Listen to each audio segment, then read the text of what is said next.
Welcome to Commander Pop Culture, a place to gather magical information with some laughs, might I add. Hello everyone, so you want to build Satoru the Infiltrator. Well, I think I have a list for you because the deck list is only $97 and it's got multiple sub-themes to it. It's got a blink, flicker, and reanimator package, and then to, I guess, complement the reanimator stuff, it's also a aristocrat strategy. The reason why you want so many different sub-themes is because Satoru triggers whenever a non-token creature enters, and you didn't pay mana for it to happen. The more popular way on EDH Rec to build this is ninjutsu, but I'm not a big fan of the gimmick. So I think this list is far more optimized and, I guess, more competitive than those lists. This will crush them. I'm not going to go over the single target removal of the ramp or the board wipes because that's not very interesting and they all do the same thing. I'm just going to go over the synergistic pieces and talk about the stuff on an individual level. As you can tell, the creature package is the biggest one, as it should be, because you draw off of your creatures entering the battlefield. Aether Adept. Now, this has more of a purpose than just being single target removal. It's a combo piece. I am running Omniscience in this deck. This lets you cast things for free from your hand. Thus, if you play Aether Adept and use its targeted ability to bounce itself, you can draw your whole library until you win the game. We also have Big Game Hunter. Because this is a budget list, you're going to be playing with a lot of casual players, and casual players like running big dumb creatures. This thing is pretty effective at taking away stuff from your opponents. He's an ETB trigger that you can abuse with the flicker and reanimator targets. Blood Artist, this is one of your payoffs for your creatures dying. The aristocrat strategy I wanted to include because of my X creature spells, which I'll go into detail about why that's so good. The other infinite combo. An example is Cryptic Trilobite. You always pay 0 for the X creature spells in this deck. They enter the battlefield, they die immediately. You get your Blood Artist trigger and your Satoru trigger because you didn't invest any mana. Now when you pair this up with an enchantment that EDH Rec does not recommend, but I'm familiar with the setup, it is Mortuary. What happens is the state-based action will kill your creature immediately, so the death trigger from Mortuary and the ETB trigger from Satoru will happen at the same time, and you could layer the triggers however you please. You just have to verbalize things or click things very carefully if you're playing on Moto. What you do is you click the Satoru trigger to go on the stack first. You click it first, pick it first, whatever it is medium-wise you're playing, and then you select Mortuary after. The Mortuary trigger will put the creature that just died from the state-based action back on top of your library. The Satoru will have the draw trigger, and that will go back to your hand. And since it costs 0 to play, you go through an infinite loop and drain people to death with your aristocrat effects. I do this in my slot machine deck, where I play Gyruda and I play a bunch of clones, and I just clone Gyruda, purposely letting my stuff die to a legendary rule. I'm not surprised that the lists on EDH Rec kind of flew under the radar and didn't think of this card, because it's not a really well-known combo. EDH is a casual format, and abusing the stack is like a last thought of kind of thing. If anything, I hope you learned something from just that, and if you stick around, I'll teach you plenty of other things about Magic that you can abuse. Take my answer. In the very near future, or if you look at my past videos, I do abuse the stack a lot on my channel. Back to where I left off, Bloodghast. On a landfall trigger, you get to return Bloodghast from your graveyard to play. It's perfect. You'll get a Satoru trigger, draws off itself, and I guess sacrificial fodder. Bone Shredder, a need to be destroyed non-artifact, non-black creature. I like this for its mana efficiency. It's a bummer it doesn't hit black creatures or artifact creatures, but I mean, there's still plenty of other things you could hit with this that it's worth playing. And my 4-drop slot was getting really crowded, so I wanted to play Bone Shredder, and it's been a while since I've played it. I want to see if it's still good in today's Magic standards. Cult Constrip. ETB comes untapped, but it has a return clause.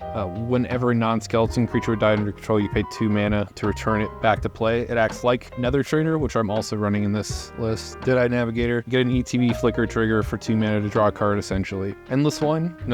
It dies on ETB. Falconwrath Noble, another aristocrat. Fibblethip the Lost in the Range. This acts like a nice little helper card to Satoru because you invest mana on the front end, wait till the next turn to cast the creatures for free. and that triggers Satoru. Forsaken Miner, this is another creature that can return itself and draw you cards for Satoru. Great Merchant of Asphodel, this is a good reanimator target. You drain people and gain the amount of life your opponents have lost, and that's based on your devotion to black. Hangerback Walker is another X creature that dies. Mana War, this is for the same reasons that Aether Depths in this deck, it could bounce itself for the Omniscience combo. Believe it or not, there are not a lot of creature cards that can bounce themselves. I'm only missing one other one, and that's the 4-drop, but like I said earlier, my 4-drop slot was already in crowded, so 2 should be enough. And even with Omniscience on its own, it's pretty broken because Satoru will still draw off of everything you cast for free from your hand and let you go really deep in your library anyways, and maybe you'll find the Mana War and the Aether Adept to close out the game. Massacre Worm, just a solid ETB trigger. Kills all your opponent's creatures, and then they lose life for everything. Midnight's a 0-drop creature, lets you draw a card. Meneldor, Swift Savior. This, when it deals damage, you get to flicker a creature. What's weird is the flicker game is so popular in Commander nowadays that like even things like Conjuring Closet is now a $10 card. And like, I don't think it's worth $10. I think it's like that because it's as old as it is and it hasn't been reprinted in a long time. But there was a period where like Conjurer's Closet was definitely budget friendly, and it's just funny that it's not no more.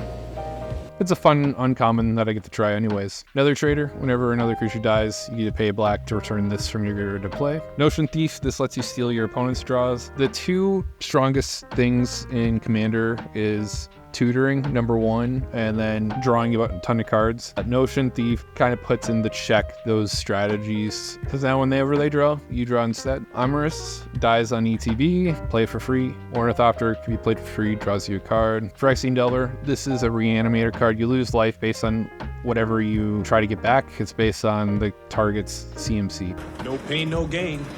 But it's also abusable for flickering and reanimating itself. Phyrexian Marauder, another X creature. Phyrexian Walker, another 0-drop that cantrips. Primaris Eliminator, I'm excited to try this. All the Warhammer cards were recently added to Moto for us to all play and for me to feature and show off what they can do. This one's pretty flexible, lets you destroy a creature or make a target player's board get -2/-2 till end of turn. Reassembling Skeleton can return itself, you get a cantrip. Shifting Wall, another thing that kills itself on ETB. Slickshot Lockpicker, this lets you target an instant sorcery and give it flashback. It also can be plotted, so you could draw off of itself with Satoru. Stonecoil Serpent, another X creature spell. Ugin's Conjuring, another thing to die for the mortuary setup. And then we have Vindictive Vampire and Zulaport Cutthroat for the additional aristocrat pieces. I think there are 4 or 5 in total, just in the creatures, and I got more that are artifacts and enchantments. Your tutors, I'm playing, I think 3 of them. Diabolic, Insatiable, and Mausoleum Secrets. This is exclusively going to be used for tutoring your win conditions,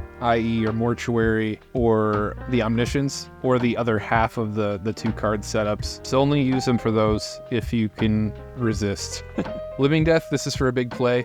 If your commander should die, just let it go into your graveyard and then follow up with this Living Death play and draw a ton of cards. The spell is broken, and we live again. It also acts like a board wipe too. Persists, you get to return non-legendary creature from your graveyard to play. It also triggers Satoru, Stitch Together, same story. Same with Victimize. You choose 2 and then sacrifice 1.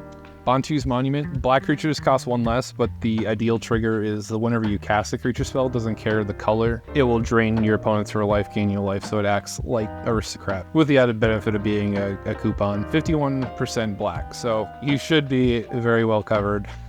Bantu's Monument goes a little bit extra mile than you'd expect. Golden REC lets you crew this thing, and then when it attacks, you get to exile each creature and then return it to the battlefield tapped under their owner's control to be in the next end step.